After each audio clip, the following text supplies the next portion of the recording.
कक्षा 12वीं के सभी विद्यार्थी ध्यान दें। आज की इस क्लास में भूगोल का हम एक प्रश्न पत्र कंप्लीट करेंगे। तो 80 नंबर का आपका पेपर है, लेकिन जो प्रश्न मैं आपको बता रही हूँ उससे आप 60 से 65 अंक एग्जाम में ला सकते हैं। तो उसके लिए आपको पूरा वीडियो देखना है। तो चलिए बिना किसी देरी के प्रश्नों की ओर बढ़ते हैं। तो ये आपका पहला प्रश्न है, सही विकल्प चुनकर लिखिए। तो निम्नलिखित में से किस महाद्वीप का जनसंख्या घनत्व सर्वाधिक है? तो इसका आंसर आएगा आपका एशिया। तो ये आप यहाँ से पूरे प्रश्नों का स्क्रीनशॉट लें, साथ में एक बुक और पेन भी आप रख लें, ताकि जो ऐसे आंसर है जिनको लिखने में परेशानी होती है तो मैं जैसे ही बोलूँ आप अपनी बुक में नोट कर लें। तो अगले प्रश्न की ओर बढ़ते हैं। तो ये आपका दूसरा प्रश्न है। तो दूसरा प्रश्न है आपका, मोवियत संघ में सामूहिक कृषि को कहा जाता है। तो क्या कहा जाता है उसको? कोल खहोज कहा जाता है। तो ये वाला आपका इसमें सही है। तीसरा है आपका, निम्नलिखित में से कौन सा भौगोलिक सूचना का स्रोत है? तो इसका आंसर आएगा आपका चंद्रमा से चट्टानों पदार्थों के नमूने।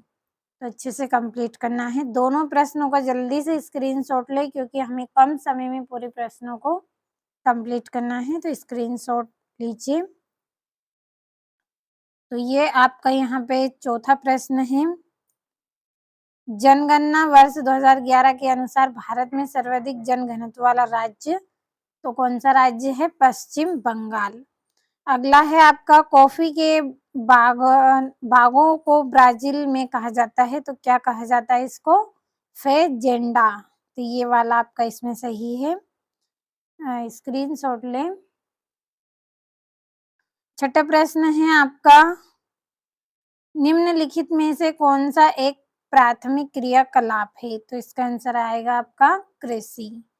दूसरा प्रश्न है आपका रिक्त स्थान। तो पहला रिक्त स्थान है आपका, नवनिश्चयवाद की संकल्पना डेडेस द्वारा दी गई थी। तो ग्रिफ टेलर द्वारा। तो ग्रिफी टेलर द्वारा हम लिखेंगे, तो आपको साथ में बुक में भी नोट करते चलना है। ग्रिफियर, सॉरी ये रा नहीं है, इसमें फिर से लिख लेते हैं। क्या है इसका? ग्रिफी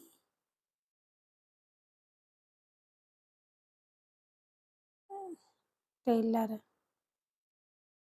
तो ये पहले प्रश्न का है।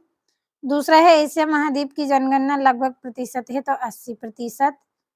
तो जल्दी से स्क्रीनशॉट ले, फिर बाकी रिक्त स्थानों को भी हमें पढ़ना है। तो ये यहाँ से अगला है आपका तीसरा, आकार के आधार पर उद्योगों को डेढ़ भागों में बांटा गया है। तो कितने भागों में? 4। अगला है, सन 2011 की जनगणना के अनुसार भारत की जनसंख्या लगभग 1.5 करोड़ है। तो कितनी है? 1210। 1210 है, नोट कर लीजिए बुक में। पांचवा, गंगा के जलोढ़ मैदान में 1.5 बस्तियां पाई जाती है। तो कैसी बस्तियां पाई जाती है उसमें?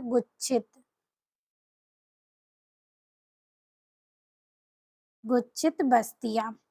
छठा है, फसल उत्पादन एवं पशुपालन दोनों को समान रूप से महत्व देने वाली कृषि 1.5 कहलाती है। तो मिश्रित कृषि। तो यहाँ पे मैं लिखूंगी मिश्रित, और ये यहाँ पे कृषि। तो अच्छे से आप नोट कर ले अपनी बुक में, और स्क्रीनशॉट भी ले साथ में। अगला प्रश्न है हमारा, जिसमें सत्य असत्य करने हैं आपको। तो ये यहाँ से पहला है, धार्मिक और सांस्कृतिक नगर को गैरीसन नगर भी कहते हैं। तो ये आपका इसका रहेगा यहाँ पे असत्य। और दूसरा है, प्राथमिक क्रियाकलाप से जुड़े लोग उच्च रहन आधुनिक तकनीक का उपयोग करते हैं। तो ये भी आपका असत्य, और यहाँ पे ये वाली लाइन आपकी कट है। और कुल जनसंख्या व निवाल कृषि क्षेत्र का अनुपात राष्ट्रीय घनत्व कहलाता है, कृषि घनत्व कहलाता है। तो तीसरा सत्य। चौथा है, प्राथमिक सेक्टर में 3.8% श्रमिक घरेलू उद्योगों में लगे हैं। तो चौथा आपका क्या रहेगा? असत्य। तो स्क्रीनशॉट ले, फिर बाकी के प्रश्नों को हम पढ़ेंगे। तो 2 क्वेश्चन और रह गए हैं आपके सत्य असत्य के, तो स्क्रीनशॉट लीजिए यहाँ से। तो ये आपका यहाँ पे 5वां है। स्मार्ट सिटी मिशन शहरों के विकास की महत्वपूर्ण योजना है, तो ये आपका क्या है? सत्य। और ये आपका 6ठा है, जनाकी संक्रमण सिद्धांत की तृतीय अवस्था में पेरू, श्रीलंका व केन्या इसके उदाहरण हैं, तो ये आपका असत्य है। तो दोनों प्रश्नों को कंप्लीट अच्छे से करना है। चौथा प्रश्न हमारा जोड़ियां है, तो स्क्रीनशॉट लीजिए, फिर जोड़ियों को हम पढ़ेंगे। तो ये हमारी यहाँ पे जोड़ियां हैं। पहली जोड़ी है आपकी सर्वाधिक जनसंख्या वाला देश, तो इसकी जोड़ी रहेगी आपकी चीन, तो ये वाली जोड़ी पहली।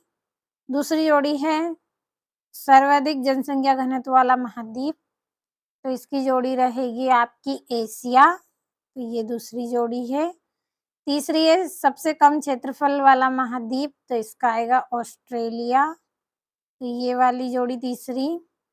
चौथा है सर्वाधिक जनसंख्या वृद्धि वाला महाद्वीप, तो इसका आएगा आपका अफ्रीका, तो ये वाली चौथी जोड़ी है। अगला है आपका सबसे कम जनसंख्या वाला देश, तो कौन सा आएगा? ये मेक्सिको, ये 5वीं जोड़ी। तो कंप्लीट अच्छे से कर ले। अगला प्रश्न है हमारा, इसमें एक वाक्य में उत्तर करने हैं आपको, तो स्क्रीनशॉट आपने लिया होगा। तो ये यहाँ से एक वाक्य में उत्तर है, थोड़ा सा छोटा करेंगे। तो ये आपका पहला है, भारत में जनसंख्या की ऋणात्मक वृद्धि दर किस वर्ष दर्ज की गई थी? तो इसका मैं यहाँ पे ऊपर लिखूंगी 1911 से 1921। तो आप यहाँ 1911 से 1921 इसमें कर ले, या फिर एक बार चलिए फिर से लिख देते हैं। इसका आएगा 1911 से 1921, नोट कर लीजिए अपनी बुक में। दूसरा है जनसंख्या के कायिक घनत्व का सूत्र, तो इसका सूत्र मैं यहाँ पे नीचे लिख रही हूँ।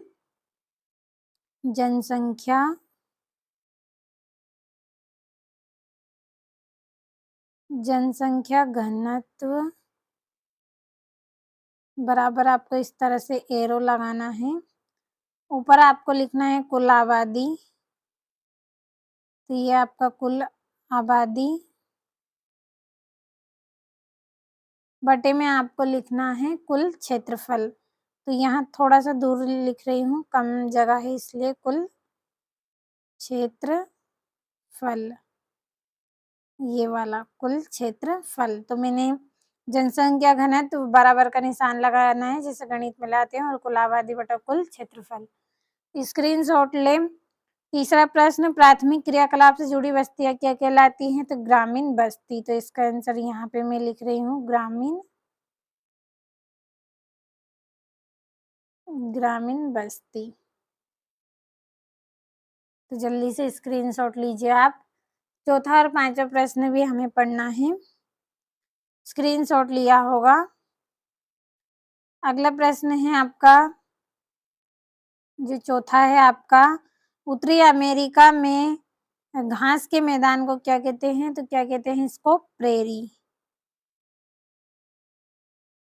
अगला है, भारत में पूर्ण जनगणना पहली बार कब हुई थी? तो 1872 को। तो स्क्रीनशॉट ले। तो अब हमारे जो क्वेश्चन है उनको पढ़ लेते हैं। तो ये आपका यहाँ पे अगला प्रश्न है, रेडजल के अनुसार मानव भूगोल की परिभाषा। पर्यावरण निश्चयवाद से क्या सही है? अशोधित मृत्यु दर ज्ञात करने का सूत्र, प्रवास के अपकर्ष के कोई 2 कारकों को लिखना है, और नाविका सूचकांक क्या है? तो कंप्लीट अच्छे से कर लेना है इनको।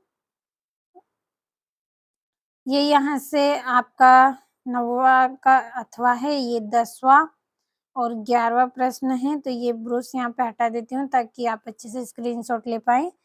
तो जल्दी जल्दी स्क्रीनशॉट ले आप, बहुत ही इम्पोर्टेंट प्रश्न है एग्जाम के लिए, जिसको भरोसा हो अच्छे से आप कर ले। और देखिए ये नहीं बोलूँगी कि केवल मेरे द्वारा बताए गए प्रश्नों को ही आप कंप्लीट करें, अपने तरफ से जो तैयारी आप कर रहे हैं, उसको भी आप करें और अच्छे अंक आप एग्ज़ाम में लेके आएँ।